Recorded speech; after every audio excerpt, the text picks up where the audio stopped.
आवाज उनकी अद्भुत थी, सोच बहुत अच्छी थी, लेकिन गलत राह पर चल रही थी। बाबा के चरणों में गिर पड़े। बाबा, मैंने तेरे साथ बार बार धोखा किया, तूने मुझे बचाया, अब मेरी लेकिन नौकरी चली गई है, मेरे घर परिवार का पालन पोषण कैसे होगा? बाबा ने कहा, और बहुत ध्यान देने योग्य बात है, बहुत ध्यान से सुनिएगा, मेरे भक्तों के घर अन्न वस्त्र का कभी अभाव नहीं रहेगा। गणपत, तू भी इस बात की कभी चिंता मत करना कि तेरा घर कैसे चलेगा। मैंने तुझे बहुत बड़े मुकाम के लिए तराशा है, तू मेरी सेवा में आ जा। तो यदि जीवन में हमको कभी यह लगता है कि हमारे घर में कभी अन्न वस्त्र का भाव होगा, तो ये बाबा के चरण में बैठ करके मैं फिर आपसे कह रहा हूं कि बाबा के मुखारबिंद से निकले हुए शब्द हैं कि मेरे भक्तों के घर अन्न वस्त्र का कभी अभाव नहीं रहेगा। ये आप मान के चलिए।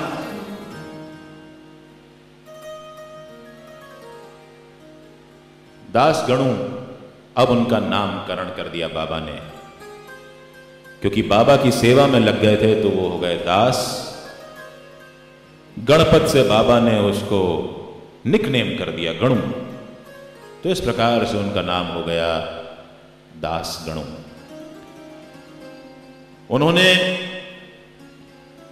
भक्त लीलामृत, संत कथामृत नाम की 2 पुस्तकें लिखी।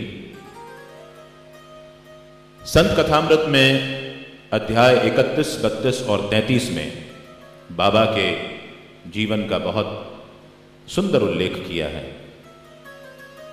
वहीं भक्त लीलामृत में उन्होंने अध्याय 52 में अपने और बाबा के नितांत निजी अनुभवों को हम सबके साथ साझा किया है।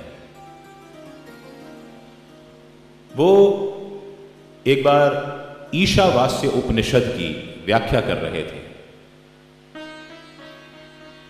व्याख्या यानी एकनाथ महाराज द्वारा जो ईशावास्य उपनिषद मराठी में लिखा गया था, उसको वो सरल भाव प्रदान करना चाहते थे ताकि ज्यादा से ज्यादा लोग उससे लाभान्वित हो सकें। एक जगह पर जाकर के वो अटक गए। उन्हें समझ में नहीं आ रहा था कि इसकी व्याख्या कैसे की जाए। बहुत ध्यान देने योग्य बाबा का जीवन प्रसंग है ये। हम लोग भी जब कहीं अटक जाते हैं तो ऐसा ही तो करते हैं कि बाबा निकाल इससे। सो दास गणु महाराज भी पहुंचे बाबा के पास कि बाबा मैं अटक गया हूं, मुझे राह सुझाओ कि मैं इसकी व्याख्या कैसे करूं।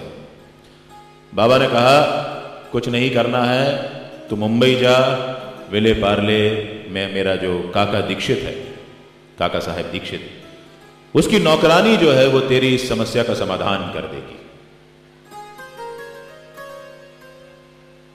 दास गणु महाराज देखिए बाबा की सेवा में लगे हैं, भक्ति में लगे हैं, उनके मन में क्या ख्याल आया? मैं इतनी सारी पुस्तकें लिख चुका हूं। देखिए मैं और हूं के बीच कितनी सारी बात आ गई।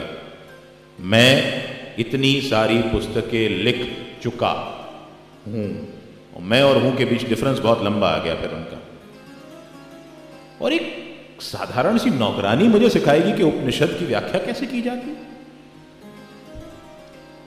लेकिन बाबा ने तो सब कुछ तैयार रखा था। स्क्रीन प्ले बिल्कुल बाबा का परफेक्ट होता है। दास गणु महाराज पहुंचे काका साहब दीक्षित के यहां। 1-2 सहयोगी बाबा ने और उनके साथ कर दिए, वो सब चले गए। रात को पहुंचे, सो गए। सवेरे उठे तो उनके कान में एक आवाज पड़ी। एक बच्ची की आवाज थी जो बहुत खिलखिला करके एक गाना गा रही थी, जिसके बोल थे एक लाल रंग की साड़ी है मेरे पास जिसकी जरीदार किनार है। दासगणु महाराज ने पता किया ये कौन बच्ची गा रही है। काका साहब दीक्षित ने कहा, मेरे यहां नौकरानी है नाम्या, वो आज नहीं आई है, उसकी छोटी बहन मलकर्णी आज काम पर आई है और वो ये गाना गा रही है। दासगणु महाराज उठे, उन्होंने उस बच्ची को देखा, फटे पुराने कपड़े पहनकर, लेकिन बच्ची बहुत आनंदित थी। बाबा ने प्रेरणा दी दासगणु महाराज को कि इस बच्ची को जिस साड़ी के बारे में वो बात कर रही है वैसी एक साड़ी मंगवा करके दे देनी चाहिए। उन्होंने अपने सहयोगी से एक लाल रंग की साड़ी मंगवाई जिसकी जरीदार किनार है और उस बच्ची को दे दी। बच्ची ने साड़ी ली और पहन करके बहुत खुश हुई, बहुत नाची, बहुत खिलखिलाई, दासगणु महाराज के लिए पांव पड़ी। दासगणु महाराज इंतजार कर रहे थे कि कब नौकरानी आएगी और उनकी समस्या का समाधान होगा। दिन गुजर गया, मलकर्णी लाल रंग की जरीदार किनार वाली साड़ी पहन करके इठलाती हुई मजे कर रही थी। दूसरे दिन सुबह फिर नाम्या नहीं आई थी, लेकिन फिर एक मधुर आवाज उनके कान में पड़ी। आज फिर मलकर्णी ही आई थी और आज दासगणु महाराज ने उसको जाकर के देखा तो वो फिर फटे पुराने कपड़े पहने हुई थी। तो उससे पूछा, भाई मैंने तुझे कल साड़ी दी थी, तू ये आज फिर फटे पुराने कपड़े में पहन के आई? तो उसने कहा, तो क्या हुआ, रोज नई साड़ी थोड़ी पहन के आऊंगी, वो तो मैंने खास ओकेजन के लिए रख रखी है। लेकिन दासगणु महाराज को अपनी समस्या का समाधान मिल गया था। वो बच्ची जितना खुश साड़ी पहन करके थी उतनी ही खुश वो फटे पुराने कपड़ों में भी थी।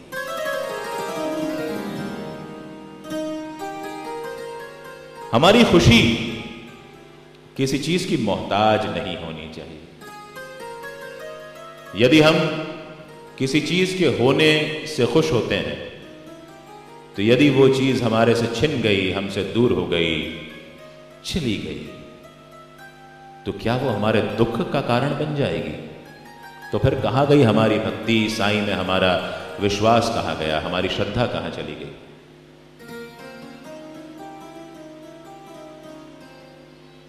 हंसते हंसते हर गम सहना, राजी तेरी रजा में रहना, तूने मुझको सिखाया है यारा।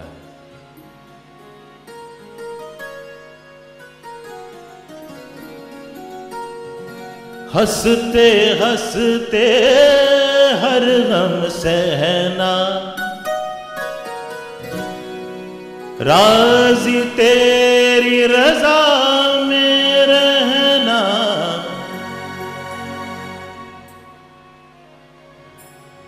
हंसते हंसते हर गम सहना, राज़ी तेरी रज़ा में रहना, तूने मुझको सिखाया है यारा, असा ते तैनू रब मणिया, तू माने या ना मान मेरे यारा, असा ते तैनू रब मणिया, तू माने या ना मान मेरे बाबा, हमने तो तुझे रब माना।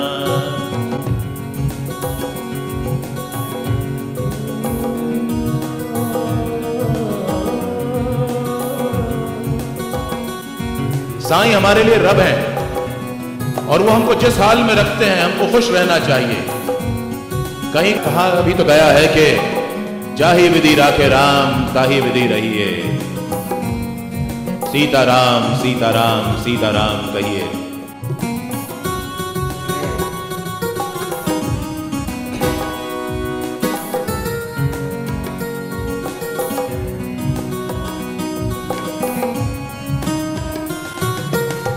अपने तन की खाक उतारी, तब ये साईं की मंजिल पाई।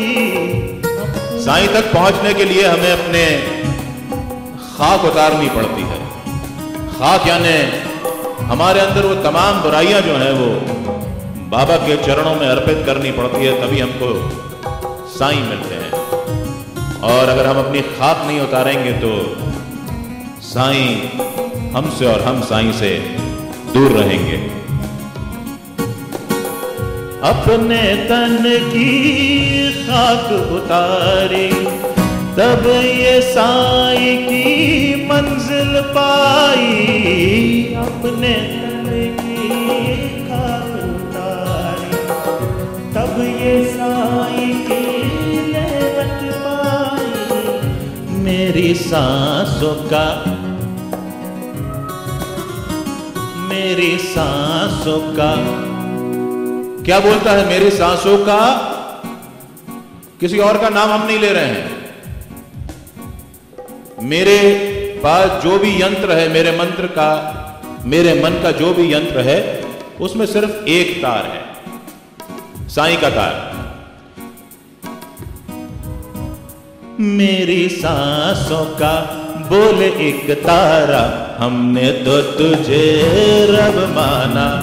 मेरी सांसों का बोल एक तारा, हमने तो तुझे रब माना। एक तारा यानी हमारे शास्त्रों में कहा गया है अविभाज्य भक्ति, अनडिवाइडेड डिवोशन।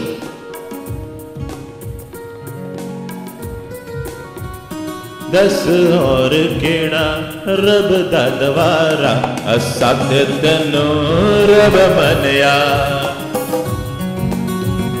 तू माने या ना माने मेरे बाबा, हमने तो तुझे रब माना। तू माने या ना माने मेरे बाबा, हमने तो तुझे रब माना।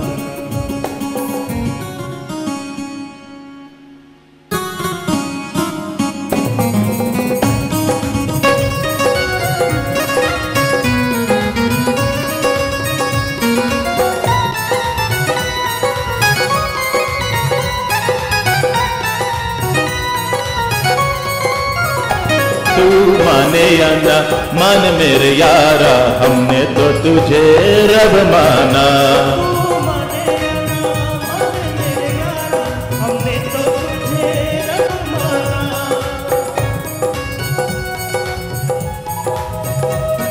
और एक और भाव आता है इसके अंदर, बहुत ध्यान से सुनिए। कोई मक्के कोई काशी जांदा, कोई कुंभ दे विच धक्के खांदा।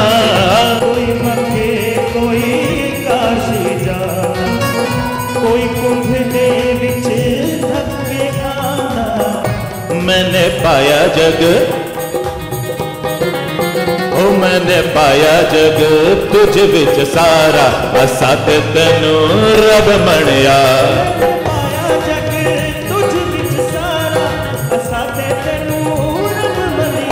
तू माने या ना माने मेरे साईया, हमने तो तुझे रब माना।